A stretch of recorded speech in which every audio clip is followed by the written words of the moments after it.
Hello everyone, welcome to Toyeen Talks. Wow. How are you doing? Anyway, jẹ́ kí n kọ́kọ́ kí yín náà, ẹ̀yin èèyàn gidi, èèyàn pàtàkì. Thank you all for watching. Ẹ ṣé gan-an, thank you for following us. And if you're new here, we say you welcome. Thank you for joining us. Náà ní kẹ́ ti béèrè. Tí Wùmí, ìyàwó Mohbad, àfọwọ́fà tó ṣe ojúkòkòrò, tó ṣe ìwà ìkà tó hù àti àìnísùúrù tó hù níwà àti òun ò fẹ́ káṣírí òun tú òun ò fẹ́ kó jó tí òun ò fẹ́ kó jó tí ó fi selfishness títí tiẹ̀ ó fi ba ìgbésí ó fi ba ọjọ́ iwájú ọmọ tó bí Liam ó fi ọwọ́ ara rẹ̀ olóbi olófòbò ẹ̀bí ó dẹ̀ tún fi ọwọ́ ara rẹ̀ ó tún fi ba ayé ọmọ yẹn jẹ́. Gbogbo nǹkan tá à ń sọ fún Wùmí tí àwọn abiyamọ tòótọ́ tí wọ́n bá Wùmí sọ tí àwọn dàbí mo ti dà á jẹgbodò àwọn dàbí mo ti dà obìnrin àwọn tán gbọ́ ọmọ Àjàyí Fòjó tán gbọ́ ọmọ àlè fọ́kọ tí gbogbo wọn dìde tán support ẹ̀ pé kó mọ̀ dá wọn lóhùn kó mọ̀ ṣe ń ta ní kó ṣe tí gbogbo wa ń gbà mọ̀ràn tó yarí pò wọ́n ní ṣe yẹn ẹkún ọ̀la ẹkún ọjọ́ iwájú ni fún un. Ṣùgbọ́n gbà tí Liam bá máa dàgbà tó bá máa bẹ̀rẹ̀ sí fi àdá fi ìbọn lé káàkiri a rántí pé àwọn kan dẹ̀ pé sákèsí pé kó ń ṣe kinní kó ń lè clear orúkọ ọmọ yìí kó ń lè clear orúkọ ọmọ yìí once and for all kó ń ṣe DNA kó ń clear ọmọ yìí tó ń yarí níjọ́sí tóun ò ṣe yìí gbogbo o rò pé mi dédé máa ń sọ̀rọ̀ ni gbogbo tí mo bá sọ jáde Ọlọ́run ló sọ o rò pé mi kàn dédé wá sórí íńtánẹ́ẹ̀tì mo kàn dédé wá ń pariwo ni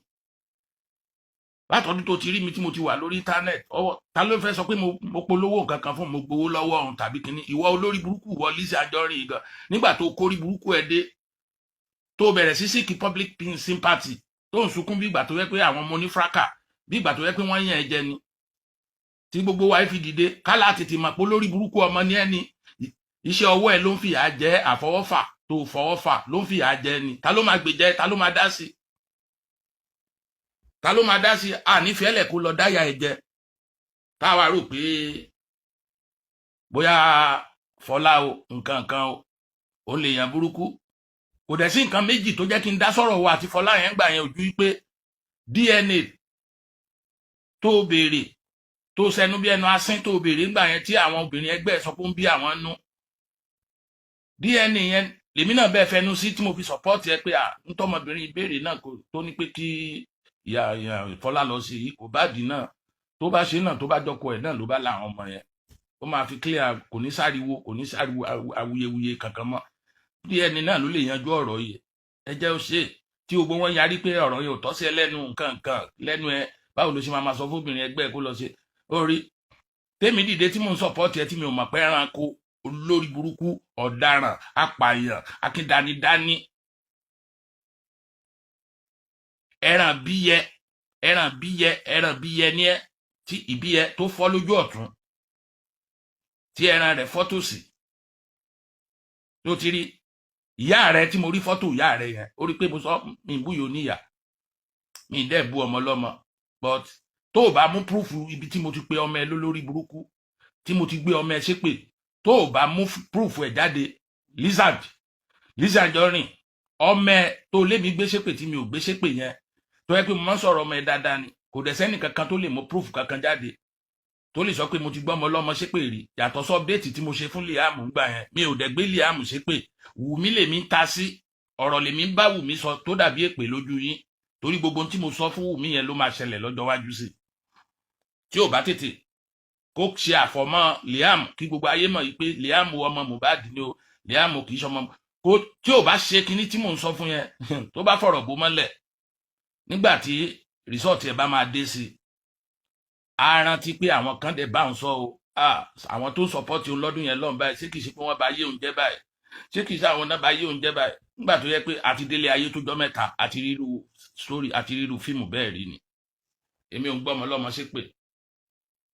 but òun parọ́ mọ́ mi níwọ̀ táwa rò pé àwọn ọmọ ń frákà ló máa ń parọ́ mẹ́ wọ́n máa ń parọ́ mẹ́ ni àṣewọ̀ gan àṣẹ olórí onírọ́ ni ẹ́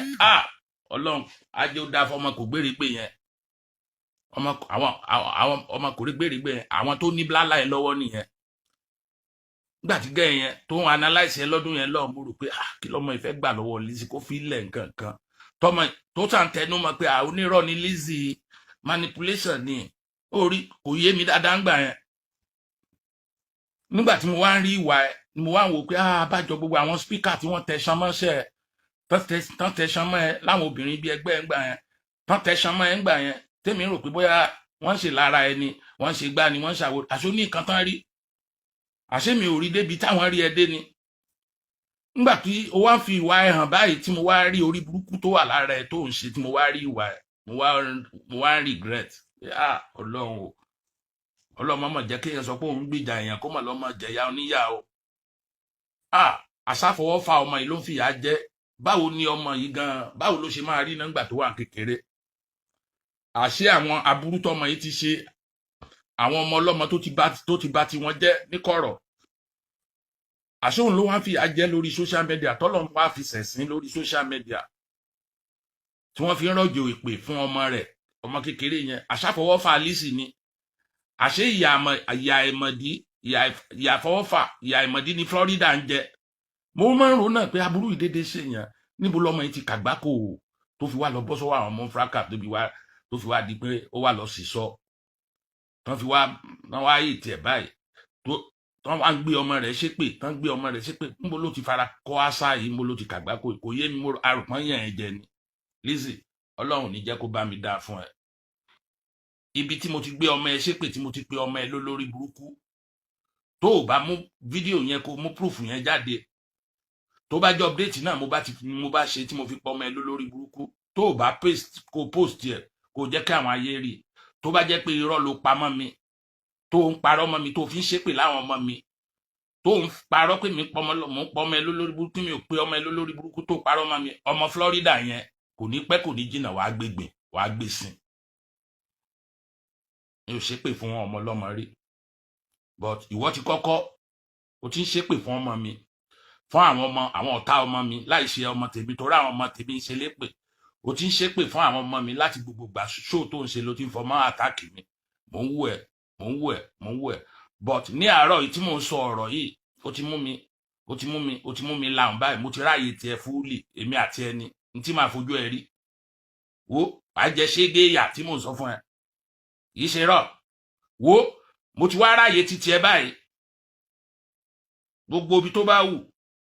kẹ máa parọ́ mọ́ mi kẹ máa gbé mi tìràbàyè káàkiri èmi gan fẹ́ fò mo fẹ́ fò I believe I can fly I believe I can touch the sky èmi gan fẹ́ fò káàkiri Lizzy dọ́dà kún gbé mi tìràbàyè ẹ sábọ́dù yéwé ti gbé mi tìràbàyè náà o yéwé ló jẹ́ kí gbogbo àwọn èèyàn mọ̀ mí o ló jẹ́ kí gbogbo ayé mọ̀ mí o mi ò ní bóná Ọlọ́run mọ́ra o yéwé náà ó ṣe díẹ̀ nínú ọ̀rọ̀ mi o ní dáadáa láburú ni náà bá fi ń blọ́ọ̀gì mi ni at least ó gbé mi tàbàyè orí wọ́n mọ ṣégè ní London wọ́n mọ ṣégè ní Canada wọ́n mọ ṣégè ní Washington wọ́n mọ ṣégè ní Japan all over the world láwọn tó ń wo fraka wa tán wà lórí social media gbogbo ọ̀nà mọ ṣégè nígbà tí èmi àti Yewé tàjọ ń fa mùrùkúsù tàjọ ń fa wàhálà gbà ẹ̀ Yewé ti gbé mi tàbàyè already náà mo ti popular already Yewé náà dẹ̀ máa ń sọ pé olùsíṣègè ta ló wò èmi mo jẹ́ káwé ìyàbọ̀ èmi mo jẹ́ ká máa wo 500 kankan ló máa ń wò tẹ́lẹ̀ èmi ò kíyà nípa àwọn tó ń wò mí gbà tí mi ò tí ṣe kòńgẹ́ èèyàn mú fraka èmi bílíì pé tí n bá ti ń ṣe wá sí kó jẹ́yàn 5 6 even tán bá wá pé bíi 100 gan ó ti tẹ́ mi lọ́rùn so tí n bá ń rérò bíi 500 lórí platform mi tàbí bíi 200 mo máa ń wò pé chọ́ọ̀chì tí n bá wà Nàìjíríà náà èrò tó máa ń wà nù chọ́ọ̀chì náà wọ́n ju 500 1000 kankan náà lọ tí mo fi rírò àwọn èrò báyìí at least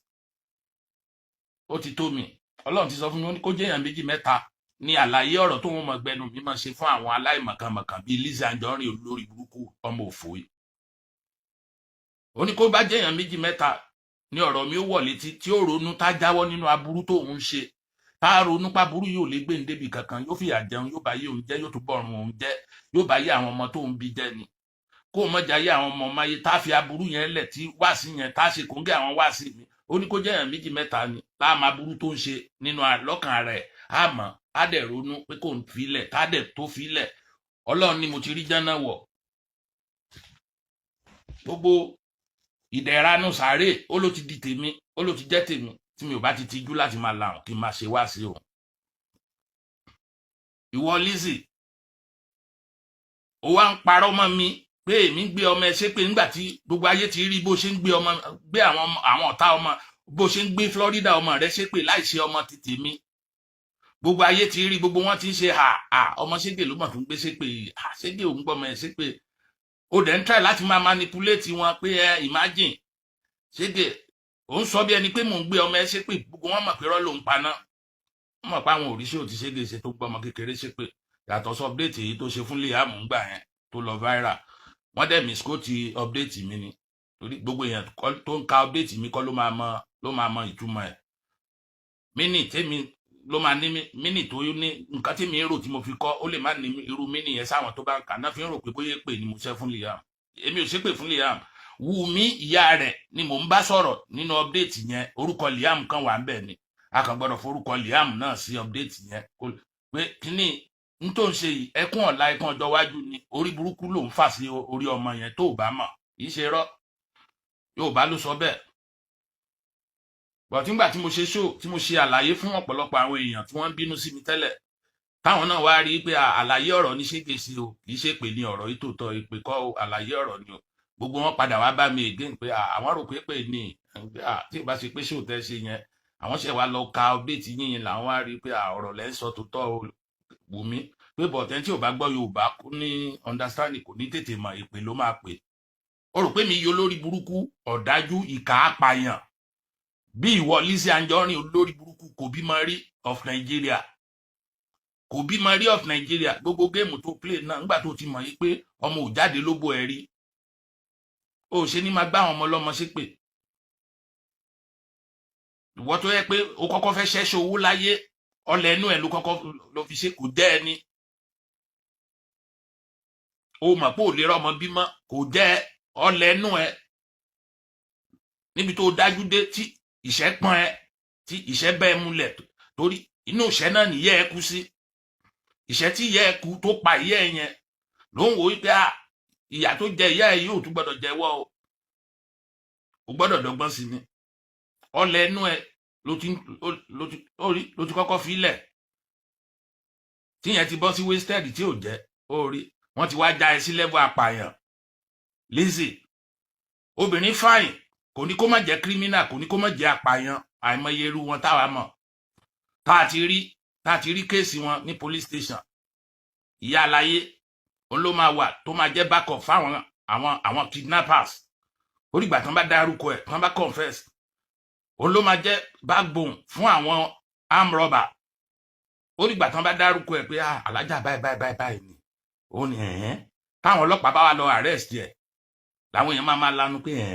woman yìí so èèyàn ò lè ró sí o, ẹ máa wò ìyá ẹ̀ kí ló tún wá bó ṣe lówó tó yìí. Kódà tí ì bá ṣe wò Lizzy iṣẹ́ ẹ̀ ajá lẹ́nujọ́ mẹ́ta ẹ̀, tí wọ́n máa gbé àǹkọ́pù wá bá ẹ, gbogbo àwọn tó ń bẹ̀ tí wọ́n ń bá ẹ pa èèyàn, gbogbo àwọn tó ń bá ẹ pa èèyàn, tí wọ́n ń bá ẹ pa èèyàn, tí wọ́n ti pieces ẹ̀, tí wọ́n ti sọ àwọn nǹkan tó nídìí lára àwọn èèyàn tí wọ́n ń bẹ pa, wàá ti sọ fún wọn onídìí orí o, onídìí bí àtàǹpàkò, ẹ bá yọ bí àtàǹpàkò ẹ yọ ẹpọn ẹ yọ ọmú ẹ yọ òbó ẹ yọ eléyìí nǹkan ẹ ṣiṣẹ́ yẹn kó orí àwọn agent ẹ tó ń sọ nínú mọ́tò pé o lé agent kan tó ń bẹ ṣe, nígbà tó ti ń rí i pé bọ̀bọ̀ tó ń bá sọ̀rọ̀ ẹ, o ti ń rí i pé ó fẹ́ disappoint. Ó sọ fún yín pé ọdẹ láì oní agent kan tó máa ń bẹ ṣe iṣẹ́ yẹn tẹ́lẹ̀, iṣẹ́ wo, ọjà wo.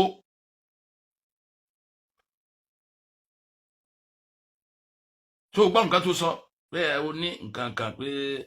ìlú gan ni owó yẹn tó bá ṣe sí náírà, àwọn kọ́sítọ́mà yín hard currency náà fi ń sanwó. Lizzy iṣẹ́ ẹ̀ ti jásẹ̀,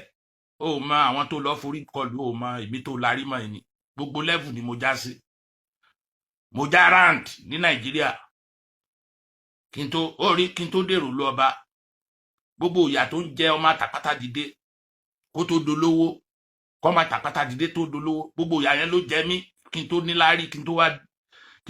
tó wá di àjítanáwò níbi tí mo wà lẹ́nu. Gbogbo ìyà téèyàn ń jẹ kéèyàn tó lówó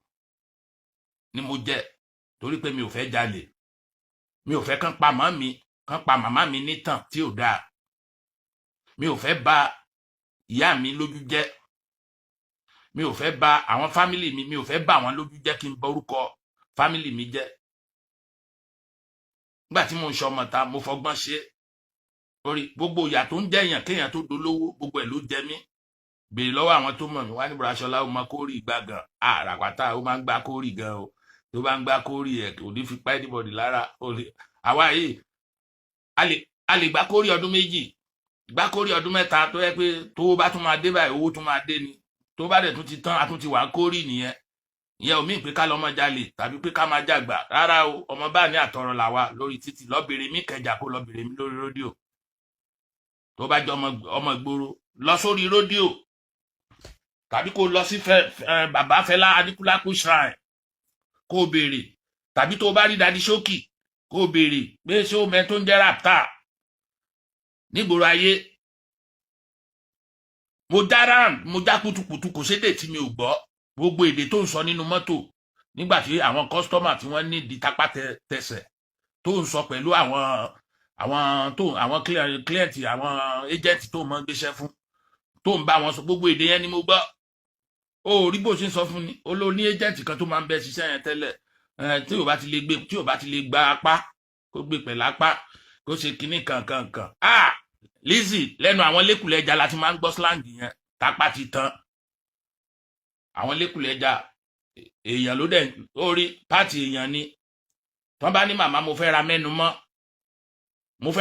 mọ́ ó ti yé àwọn ìyá arúgbó yẹn. Ó ní mo fi sọ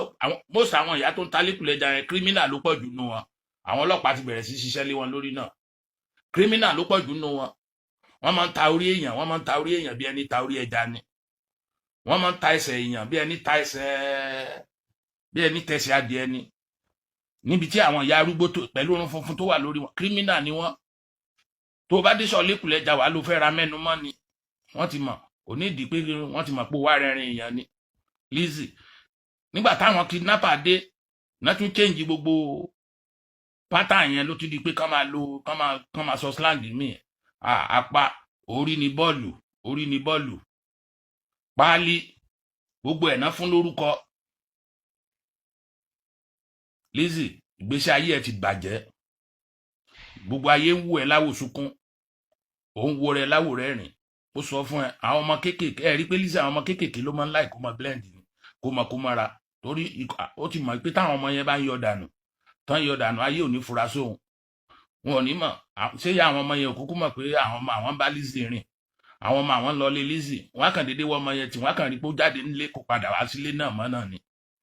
Ó ti sọnù. Ó wà lórí live chat ńjọ́ kan àwọn ẹ̀pàgbó yìí ní ká gbogbo wọn ná gbúrò ọ̀bọ̀n. Ṣó mọ̀ pé ó káwọn ọmọ kéékèèké àbí àwọn ọmọ kéékèèké náà ṣiṣẹ́ kí iṣẹ́ apààyàn, àwọn náà ní liver láti máa pààyàn fún àwọn èèyàn ní Nàìjíríà. Gbogbo àwọn ọmọ kéékèèké tí a rí àwọn ọlọ́pàá tán arrest táwọn wo àwọn cases wọn lórí YouTube bí ọmọ 17 kó gé èèyàn lórí, ọmọ 20 kó gé èèyàn lórí, kó gé kínní, kó gé orí ọ̀rẹ́ rẹ̀, kó gé kínní. Ọwọ́ àwọn ọmọ kéékèèké láti ń bá. Òun ni Lizzy ṣe kó àwọn ọmọ kéékèèké tí ó mọ̀ pé wọn ò dá kankan, àwọn yọyọ bọ̀ ló ṣe kó wọn sọ́dọ̀ nínú bẹ̀. A ti fún wọn lómi mu, a ti fi ṣèmùlẹ̀ fún wọn. Àwọn ọmọ kéékèèké tó mọ̀ pé wọn ò mọ nǹkan kan, irú àwọn ọmọ yẹn ló lè bẹ̀ níṣẹ́ kú pé kán lọ bọ́n pààyàn wá. Àwọn ọmọ yẹn ò ní mọ̀ pa ìdá ni tó bá ti sọ pé òun fún wọn 100,000 50,000 ẹ rí. Yàtọ̀ sí pé ó tún wá ní àwọn agent tí wọ́n ń ṣiṣẹ́ fún. Lizzy tiẹ̀ ti bàjẹ́, wọ́n ló fẹ́nu ara ẹ báyé ara ẹ jẹ́ o. Kóòtù gbà nínú mọ́tò ló táṣìírí ẹ̀, apààyàn ní ẹ Lizzy. Ó kàn máa ń wá sí online láti wá máa manipulate àwọn èèyàn kán má bàa fura sí ẹ, kán má bàa ronú sí side ẹ ló ṣe máa ń pariwo ìwọ ń ṣiṣẹ́ o, iṣẹ́ ìwọ nìkan ìwà àkọ́kọ́ ṣiṣẹ́ ni. Aṣọ orí burúkú wo ló ń tà? Ṣé ṣọ́ọ̀pù ẹ kún tó ṣọ́ọ̀pù àwọn ìyá àdúmọ̀tà? Àwọn ìyá tó wà ń gọ́tà yẹn gan wọn ò brag, wọn ò tó dọ̀tí ẹ, wọn ò sọ̀rọ̀ tó ti tẹ ìwọ tó kan tọ́rí tó yẹ pé ike náà fi ń ṣá gbogbo ẹrù tó wà nínú bẹ̀yẹn, ike náà fi ń ṣá sọ́dọ̀ ẹ. Nígbà tí iṣẹ́ ike tí ò jáwó mọ́ nínú báǹkì làwọn bọ́ìsì náà change pattern pé ẹja máa fi rẹ ẹrù. Ìwọ́dẹ̀ wà Nàìjíríà tán bá fi rẹ ẹrù tán bá nísìn wọ́n fi ké ra ẹrù ní company náà ti ń ṣaṣọ ní gbogbo ẹ̀ bó ṣe wà yẹn. Àwọn ọmọ yín náà ló ń ṣiṣẹ́ gbogbo tó kó sínú àwọn ọmọ yín náà ló ń ṣiṣẹ́ fún ẹ. Help me pick 2 or pick 3 you collect 1 bó ṣe nìyẹn everybody ló já sí customer wo ló ń wọ bẹ̀yẹn tó wá ra aṣọ lọ́wọ́ ẹ̀ níbi tí o gbé sí yẹn tẹ́lẹ̀ kọ́mọ̀ sí yẹn ibẹ̀ máa ń dá páropáro ni